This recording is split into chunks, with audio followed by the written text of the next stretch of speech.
Om Swastiastu. Assalamualaikum warahmatullahi wabarakatuh. Salam nama budaya, salam kesejahteraan bagi kita semua, salam kebajikan dan salam harmoni. Kami dari kelompok 7 akan mempresentasikan materi mengenai aliran filsafat pendidikan modern. Sebelum ke materi, izinkan saya untuk memperkenalkan anggota kelompok 7, yakni Wirayanti Nona Alor Rusman dengan NIM 2211021005 dan saya sendiri Oktinia Ramdhani dengan NIM 2211021009.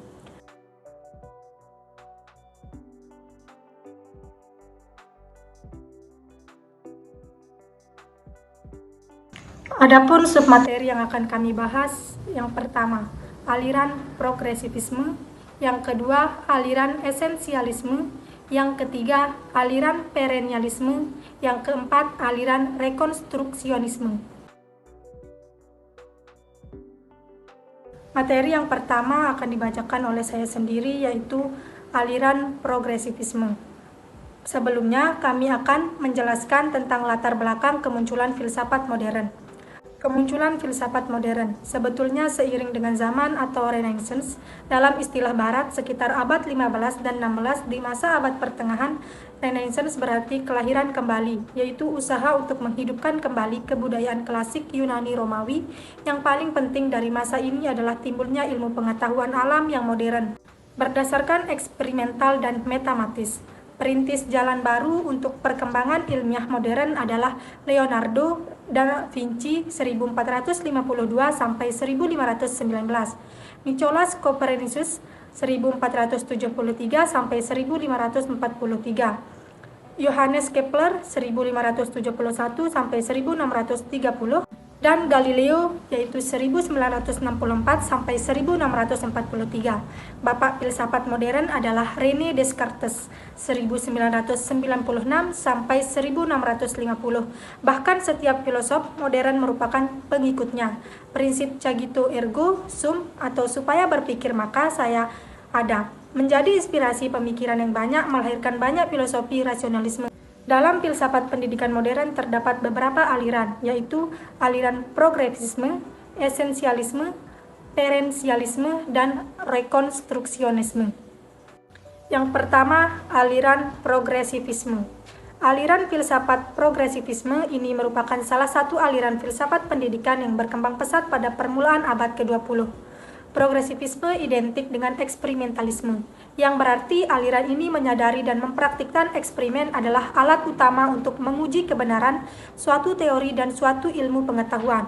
Disebut juga dengan instrumentalisme karena aliran ini menganggap bahwa potensi inteligensi manusia sebagai kekuatan utama untuk menghadapi dan memecahkan problem kehidupan manusia.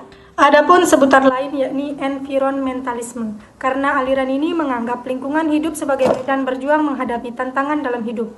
Pada pendidikan modern, rekonstruksi dunia pendidikan telah banyak dilakukan oleh aliran ini. John Dewey, tokoh yang berpengaruh di Amerika Serikat melalui sekolah kerja yang ia dirikan mempraktikkan pandangan-pandangan dalam dunia pendidikan. Pandangan tersebut mengenai kebebasan dan kemerdekaan peserta didik agar dapat mencapai tujuan pendidikan dalam pembentukan warga negara yang demokratis. Progresivisme juga tidak menghendaki adanya mata pelajaran yang terpisah, melainkan harus diusahakan menjadi satu unit dan terintegrasi, misalnya dalam bidang studi TPA, sejarah dan keterampilan serta hal-hal yang bermanfaat dan dirasakan oleh masyarakat. Praktik kerja di laboratorium, bengkel, dan kebun merupakan kegiatan-kegiatan yang dianjurkan dalam rangka terlaksananya learning by doing atau pelajar untuk bekerja. Aliran yang kedua, aliran esensialisme. Filsafat pendidikan esensialisme merupakan suatu filsafat dalam aliran pendidikan yang pada mulanya dirumuskan sebagai suatu kritik pada tren-tren progresif di sekolah-sekolah. Aliran esensialisme ini memandang bahwa pendidikan yang bertumpu pada dasar pandangan fleksibilitas dalam segala bentuk dapat menjadi sumber timbulnya pandangan yang berubah-ubah, mudah goyah, kurang terarah, tidak menentu, dan kurang stabil. Jadi, ajaran filsafat esensialisme ini menginginkan agar manusia kembali kepada kebudayaan lama, warisan sejarah yang telah membuktikan kebaikan-kebaikannya bagi kehidupan manusia, yang pura para ahli dianggap sebagai conservative road to culture.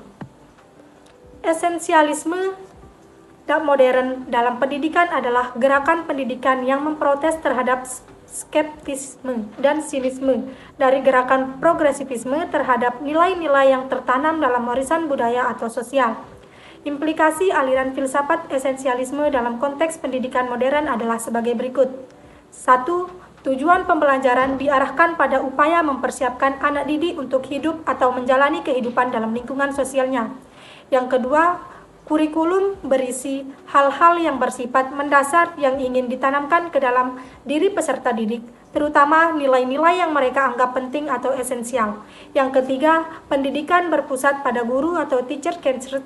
Umumnya diyakini bahwa pelajar tidak betul-betul mengetahui apa yang diinginkan dan mereka harus dipaksa belajar. Oleh karena itu, pedagogik yang bersifat lemah lembut harus dijauhi dan memutuskan diri pada penggunaan metode-metode tradisional yang tepat.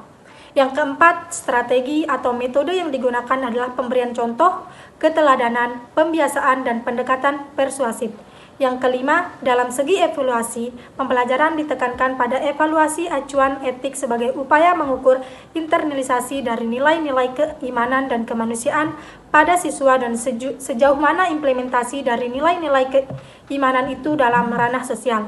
Materi selanjutnya akan dijelaskan oleh rekan saya.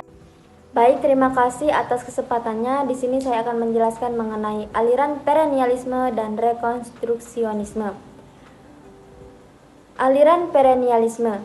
Menurut Muhammad Nur Syam, aliran perennialisme adalah aliran yang memandang pendidikan sebagai jalan kembali atau proses mengembalikan keadaan sekarang.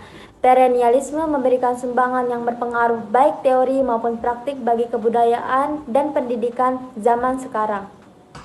Dari pendapat inilah diketahui bahwa perennialisme merupakan hasil pemikiran yang memberikan kemungkinan bagi seseorang untuk bersikap tegas dan lurus. Karena itulah perennialisme berpendapat bahwa mencari dan menemukan arah-arah tujuan yang jelas merupakan tugas yang utama dari filsafat, khususnya filsafat pendidikan. Aliran ini berpendapat bahwa tugas utama pendidikan adalah mempersiapkan anak didik ke arah kematangan.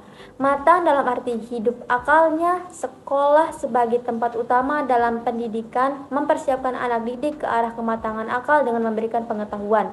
Sedangkan tugas utama guru adalah memberikan pendidikan dan pengajaran atau pengetahuan kepada anak didik. Dengan kata lain, keberhasilan dalam bidang akalnya sangat tergantung kepada guru dalam arti orang yang telah mendidik dan mengajar. Pandangan epistemologi perennialisme berpendapat bahwa sesuatu yang dapat diketahui dan merupakan kenyataan adalah apa yang terlindung pada kepercayaan. Kebenaran adalah sesuatu yang menunjukkan kesesuaian antara pikiran dengan benda-benda. Benda-benda yang dimaksud adalah hal-hal yang keberadaannya bersendikan prinsip-prinsip keabadian. Kepercayaan terhadap kebenaran itu akan terlindung apabila segala sesuatu dapat diketahui dan nyata. Jelaslah bahwa pengetahuan ini merupakan hal yang sangat penting karena ia merupakan pengolahan akal pikiran yang konsekuen. Menurut perennialisme, ilmu pengetahuan merupakan filsafat tertinggi karena dengan ilmu pengetahuannya seseorang dapat berpikir secara induktif. Jadi, dengan berpikir maka kebenaran itu dapat dihasilkan. Oleh karena itu, secara epistemologis, manusia harus memiliki pengetahuan tentang pengertian dari kebenaran yang sesuai dengan realita hakiki, yang dibuktikan dengan kebenaran yang ada pada diri sendiri dan menggunakan tenaga pada logika melalui metode deduksi. Metode deduksi merupakan metode filsafat yang menghasilkan kebenaran hakiki dan tujuan epistemologis perennialisme dalam premis mayor dan metode induktifnya sesuai dengan ontologi tentang realitas khusus. Tugas utama pendidikan adalah mempersiapkan anak didik ke arah kematangan. Matang dalam arti hidup akalnya, jadi akal inilah yang perlu mendapatkan tuntunan ke arah kematangan tersebut. Dengan pengetahuan yang tradisional seperti membaca, menulis, dan berhitung, anak didik memperoleh dasar penting bagi pengetahuan-pengetahuan yang lain. Aliran yang terakhir adalah aliran rekonstruksionisme. Aliran rekonstruksionisme ini mempunyai kesamaan dengan aliran perennialisme pada prinsipnya, yaitu berawal dari kebudayaan modern. Namun, Juga ada perbedaan dalam hal visi dan cara pemecahannya untuk mengembalikan kebudayaan tersebut sesuai dengan kehidupan yang serasi. Karena cara pemecahannya untuk aliran perennialisme adalah dengan kembali ke kebudayaan lama yang dianggap ideal atau yang disebut dengan regressive root culture. Untuk mencapai tujuan itu, rekonstruksionisme berusaha mencari kesepakatan semua orang mengenai tujuan utama yang dapat mengatur tata kehidupan manusia dalam suatu tatanan baru seluruh lingkungannya. Maka melalui lembaga dan proses pendidikan, aliran ini ingin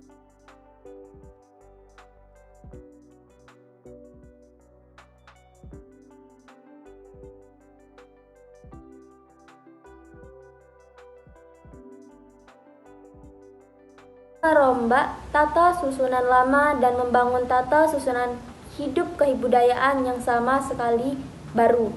Tujuan tersebut hanya dapat diwujudkan melalui usaha bersama dan bekerja sama semua bangsa. Pengikut aliran ini mempercayai bahwa bangsa-bangsa di dunia telah tumbuh kesadaran dan sepakat untuk menciptakan suatu dunia baru dengan kebudayaan baru di bawah satu kedaulatan dunia serta di bawah pengawasan mayoritas umat manusia. Itulah ide-ide yang tersimpul dalam aliran rekonstruksionisme ini. Dalam konteks filsafat pendidikan, rekonstruksionisme merupakan suatu aliran yang berusaha merubah tata susunan hidup kebudayaan yang bercorak modern. Aliran rekonstruksionisme pada prinsipnya sepaham dengan aliran perennialisme, yaitu berawal dari krisis kebudayaan modern. Menurut Muhammad Nur Syam, kedua aliran tersebut memandang bahwa keadaan sekarang merupakan zaman yang mempunyai kebudayaan yang terganggu oleh kehancuran, kebingungan, dan kesimpangsiuran. Aliran rekonstruksionisme berkeyakinan bahwa tugas penyelamatan dunia merupakan tugas semua umat manusia, karena pembinaan kembali daya intelektual dan spiritual yang sehat melalui pendidikan yang tepat akan membina kembali manusia dengan nilai dan norma yang benar pula demi generasi yang akan datang, sehingga terbentuk dunia baru dalam pengawasan umat manusia. Di samping itu, aliran ini memiliki persepsi bahwa masa depan suatu bangsa merupakan suatu dunia yang diatur dan diperintah oleh rakyat secara demokratis, bukan dari dunia yang dikuasai oleh golongan tertentu. Ciri-ciri demokrasi yang sesungguhnya tidak hanya teori tetapi mesti diwujudkan menjadi kenyataan sehingga mampu meningkatkan kualitas kesehatan, kesejahteraan, kemakmuran, serta keamanan masyarakat tanpa membedakan warna kulit, keturunan, nasionalisme, agama, atau kepercayaan dan masyarakat bersangkutan. Jadi kesimpulannya adalah kemunculan filsafat modern sebetulnya seiring dengan zaman baru sekitar abad 15 dan 16 di masa abad pertengahan. Filsafat modern sangat mengagungkan rasionalisme dan empirisme materialisme. Aliran progresivisme, aliran filsafat progresivisme ini merupakan salah satu aliran filsafat pendidikan yang berkembang pesat pada permulaan abad ke-20 dan sangat berpengaruh dalam pembaruan pendidikan. Disebut juga dengan instrumentalisme karena aliran ini menganggap bahwa potensi inteligensi manusia sebagai kekuatan utama untuk menghadapi dan memecahkan problem kehidupan manusia.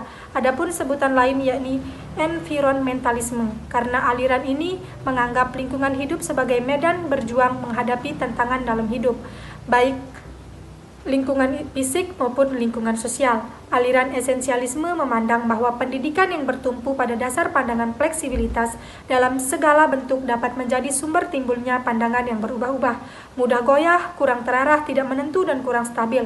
Esensialisme modern dalam pendidikan adalah gerakan pendidikan yang memprotes terhadap skeptisisme dan sinisme dari gerakan progresivisme terhadap nilai-nilai yang tertanam dalam warisan budaya atau sosial. Sekian presentasi dari kelompok kami. Apabila ada kesalahan kata, mohon dimaafkan. Saya tutup dengan Paramasanti. Om Santi Santi Santi Om. Wassalamualaikum warahmatullahi wabarakatuh.